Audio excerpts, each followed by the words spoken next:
Rajasthan education pre summit में संबोधित कर रहे हैं कि जो छोटे एमओयू होते हैं वो धरातल पर जल्दी आते हैं और वो आम जन के हित में भी होते हैं। मेरे से किसी ने कहा कि उसकी कोई अपन को सीमा रखनी चाहिए। मैंने कहा इसमें कोई एजुकेशन में कोई सीमा नहीं है। मुझे पता है गांव का, ढाणी का जहां आवश्यकता है तकनीकी शिक्षा की, संस्कृत शिक्षा की, कौशल विकास की, जहां आवश्यकता है वहां हम उस व्यवस्था को बनाने का काम करेंगे। और हमारा जो एमओयू है वो निश्चित रूप से शिक्षा के क्षेत्र में एक अच्छा काम करने वाला है।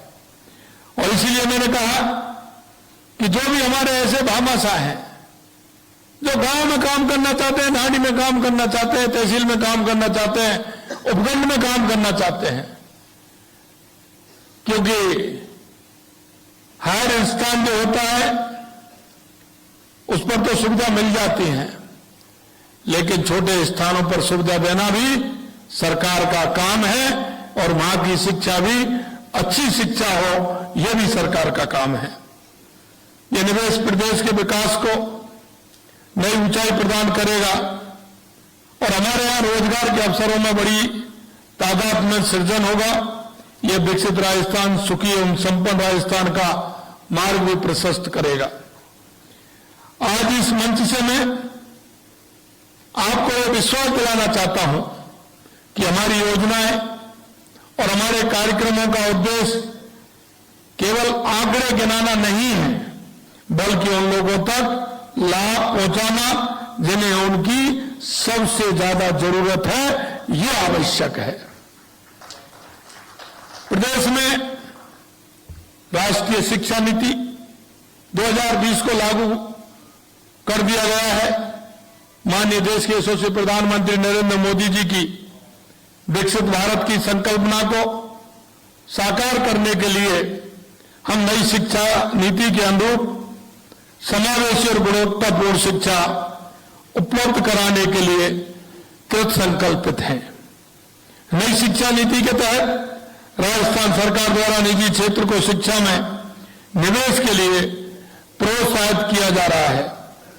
आपने देखा होगा वर्ष 2024-25 में लगभग 650 गैर सरकारी विद्यालयों को मान्यता प्रदान की गई है, जिनके द्वारा आधारभूत सुविधाओं के विकास हेतु 300 करोड़ रुपए से अधिक का निवेश किया जाना प्रस्तावित है।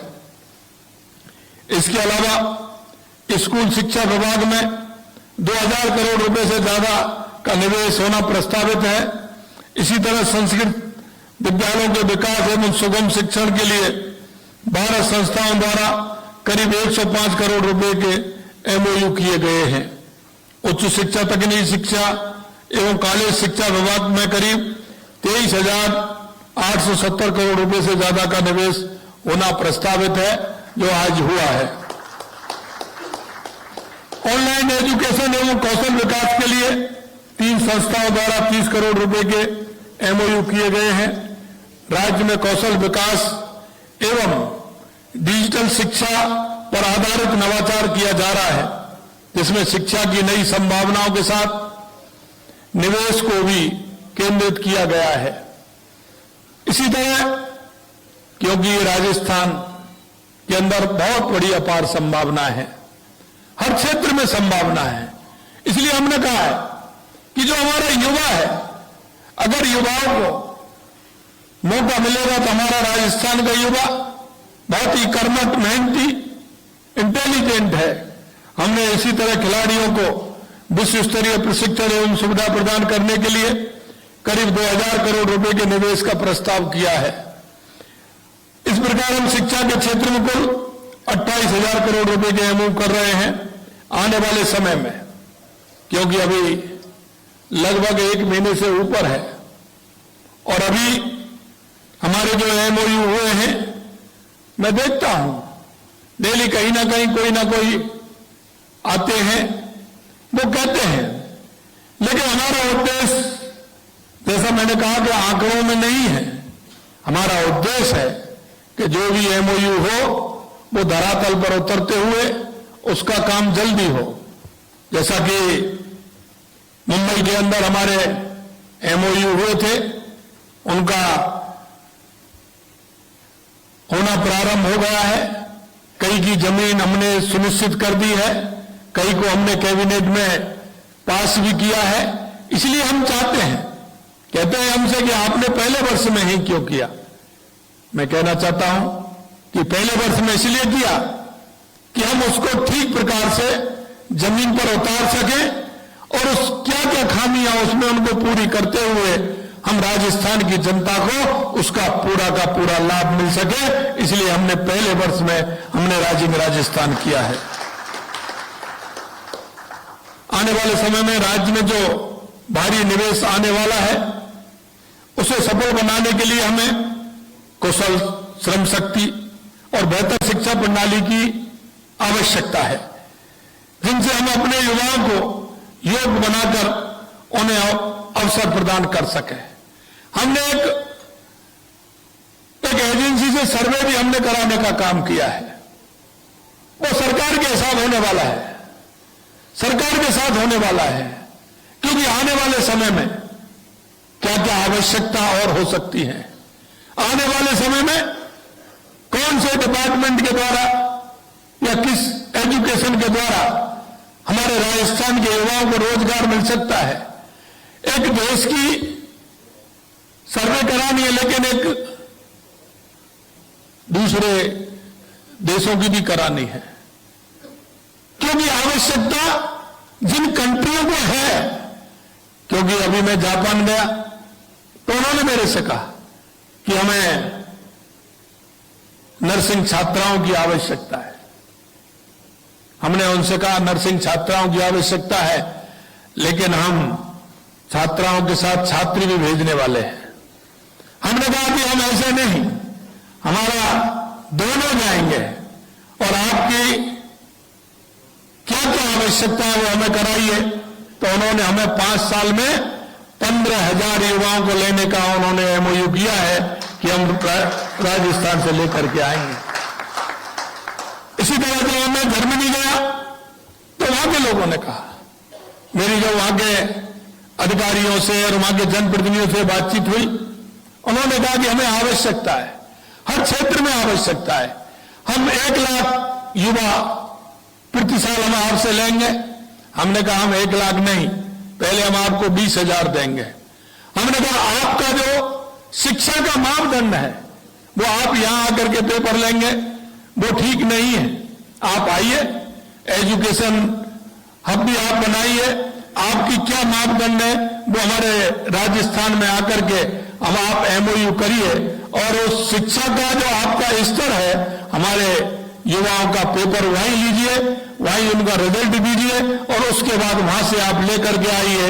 आप यहां लेकर के आए, 2 साल 3 साल हमारे युवा वहां काम करें और आपके जो मापदंड है उस पर आप अगर उसको किसी तरह से पास नहीं कर पाए तो हमारा युवा कहां जाएगा। हमने कहा आप उस शिक्षा के माध्यम से आपका जो अनुरूप शिक्षा आप जो देना चाहते हैं, करना चाहते हैं, आप हमारे साथ एमओ करके और उसको अच्छी शिक्षा प्रदान करें और उसका पेपर लें और उसके बाद आप वहां लेकर के आए।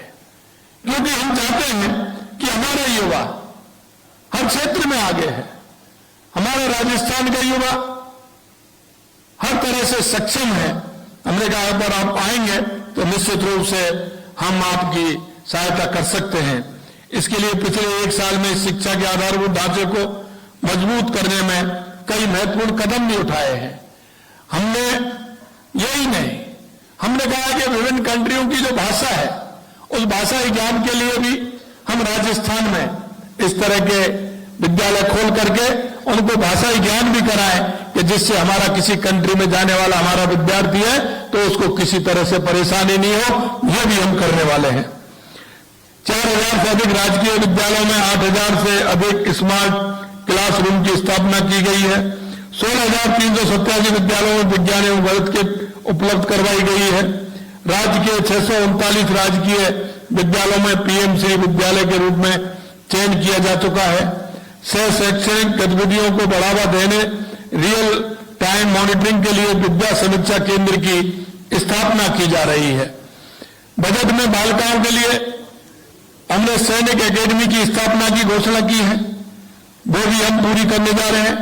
आप आगे आए और प्रदेश की बालिकाओं को नया अवसर प्रदान करने में अपनी भागीदारी निभाएं। 2024-25 में हमने 37 नए राजकीय महाविद्यालय खोले गए हैं, जिनमें 20 सह शिक्षा, 13 कन्या महाविद्यालय, 4 कृषि महाविद्यालय शामिल हैं।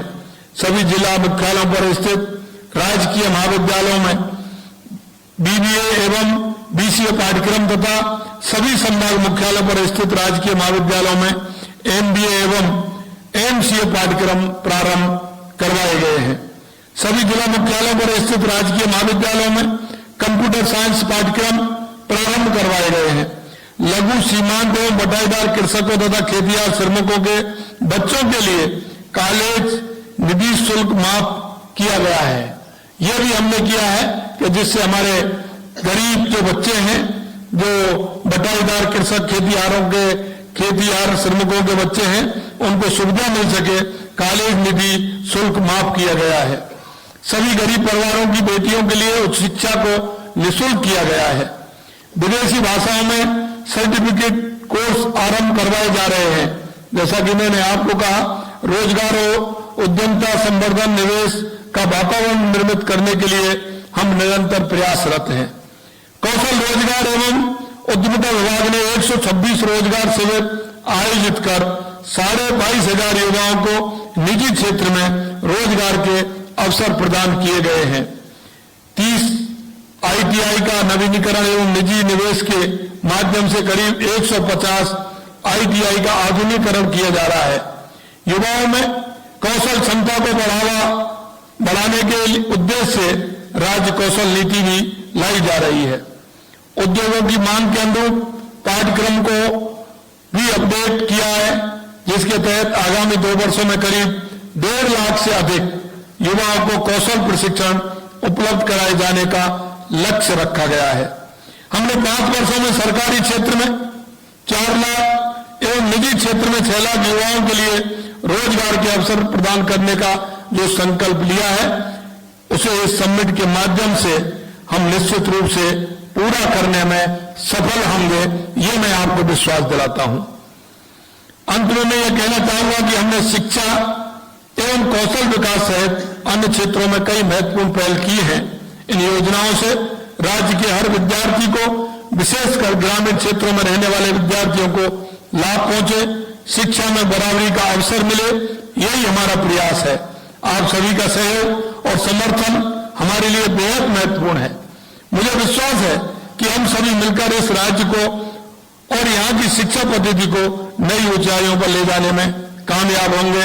इस भावना के साथ मैं आपसे उतना कहना चाहता हूं कि आज आपके सहयोग से जो एमओयू हुए हैं, और मैं उन भामाशाहों को भी धन्यवाद देना चाहता हूं कि जो गांव के हर गांव में, हर उपखंड में, हर तहसील में ऐसे भामाशाह हैं। और आपके माध्यम से मैं एक निवेदन भी आपसे करना चाहता हूं कि ऐसे जो भामाशाह हैं, निश्चित रूप से उनका सम्मान भी करना चाहिए, और ऐसे जो ये काम करने वाले हैं, उनको आगे लाते हुए उनको प्रोत्साहित भी करना चाहिए, क्योंकि शिक्षा एक ऐसा धन है कि जिसकी हम कल्पना नहीं कर सकते। क्योंकि आज आप सभी इस हॉल में विराजमान हैं, उस शिक्षा की देवी मां सरस्वती का उसमें बहुत बड़ा योगदान है। इसलिए मैं कहना चाहता हूं कि कहते हैं, गांव में कहावत है, व्यक्ति हर चीज में से बांट लेता है, भाई भी बांट लेता है और भी बांट लेते हैं, लेकिन मेरे भाइयों, ये शिक्षा ऐसा धन है कि इसको कोई नहीं बांट सकता। और शिक्षा ऐसा है कि आप जो देने वाले हैं, आप जो देते हैं, क्योंकि शिक्षाविद भी मेरे सामने बैठे हैं,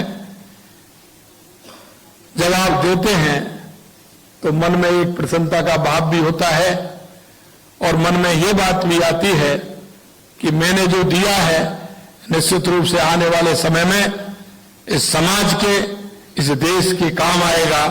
मैं अंत में इतना ही कहना चाहता हूं कि इसी भावना के साथ आइए हम सब मिलकर अपने राज्य को एक सशक्त, समृद्ध, उज्जवल भविष्य की कामना को लेकर चलें। हम राजस्थान को विकसित राजस्थान बनाएं। देश के यशस्वी प्रधानमंत्री नरेंद्र मोदी जी वो कहते हैं कि हम भारत को विकसित बनाएंगे, भारत को विकसित बनाने में अपना योगदान दें, क्योंकि यह सबसे महत्वपूर्ण कड़ी है और शिक्षा के क्षेत्र में जितना करें उतना ही कम होता है। हम राजस्थान हमारा ऊंचाइयों को छुए, इस आशा और विश्वास के साथ आप सभी लोग आए। पुनः आप सभी को धन्यवाद। मंच पर विराजमान सभी हमारे साथीगणों का धन्यवाद। आप आए सबको बहुत बहुत धन्यवाद। जय हिंद, जय भारत, जय राजस्थान।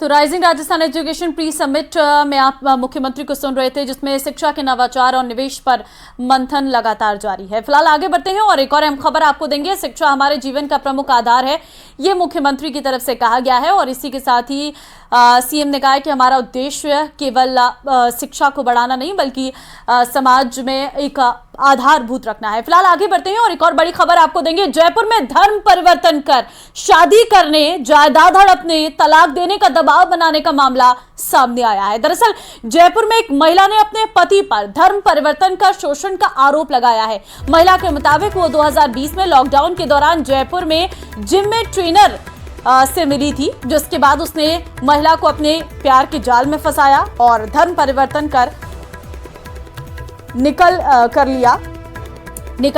और आपको बता दें, महिला को पता चला कि आरिफ पहले से ही शादीशुदा है। महिला ने आरोप लगाया है कि आरिफ ने उसके पैतृक संपत्ति को मुंबई में औने पौने दामों में बेच दिया और रुपये हड़प लिए। पैसे नहीं देने के बदले तलाक की धमकियां भी दी है। महिला ने विधायक बाल मुकुंद आचार्य से संपर्क कर पुलिस में मामला दर्ज कराया है। पुलिस पूरे मामले की जांच में जुट गई है।